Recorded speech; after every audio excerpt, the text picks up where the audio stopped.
ಈಗ ನೇರವಾಗಿ ಷಂಡ ಸರ್ಕಾರ ಅಂತ ಆರೋಪ ಮಾಡ್ತಾ ಇದ್ದಾರೆ ಬಿಜೆಪಿಯವರು ಸರ್. ಅದು ನಾನು ಮೊನ್ನೆ ಶೋಭಾ ಕರಂದ್ಲಾಜೆ ಮಾತನ್ನು ನಾನು ಕೇಳಿದ್ದೆ, ಅದೇ ರೀತಿ ಹೇಳಿದ್ದಾರೆ. ಅದನ್ನೆಲ್ಲ ಇವರು ಟ್ರೈನಿಂಗ್ ಮುಖಾಂತರ ಇವರು ರಿಪೀಟ್ ಮಾಡಿದ್ದಾರೆ.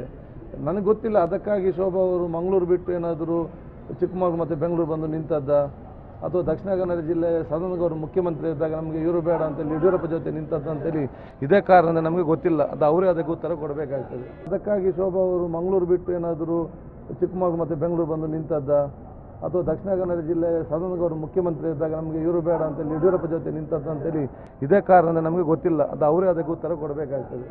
ಇದಕ್ಕೆ ಇದರ ಬಗ್ಗೆ ನಾವೇನು ಜಾಸ್ತಿ ತಲೆ ಕೆಡಿಸ್ಕೊಳ್ಳೋದಿಲ್ಲ. ಪ್ರಜಾಪ್ರಭುತ್ವದಲ್ಲಿ ಎಲ್ಲರಿಗೂ ಕೂಡ ಪ್ರತಿಭಟನೆ ಮಾಡುವಂಥ ಅವಕಾಶ ಇದೆ.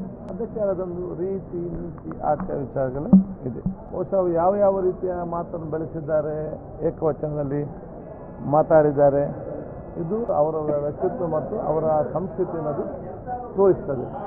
ಅವರು ಇವತ್ತು ನಮಗೆ ಆಡಳಿತ ಪಕ್ಷ ಬೈತಾರೆ, ನಾಳೆ ಅವರವರೇ ಬೈದುಕೊಳ್ತಾರೆ. ಹಿಂದೆ ಅವರು ಅಧಿಕಾರದಿದ್ದಾಗ ಅವರವರು ಈ ರೀತಿ ಏಕವಚನದಲ್ಲಿ ಮುಖ್ಯಮಂತ್ರಿಗೆ ಬೈದದ್ದು ಅವರ ಪಕ್ಷ ಅಧ್ಯಕ್ಷ, ಇದನ್ನು ಸರ್ಕಾರ ನೋಡಿ ಅವರನ್ನು ತಿರಸ್ಕರಿಸಿದಂಥ ಒಂದು ವಿಚಾರ.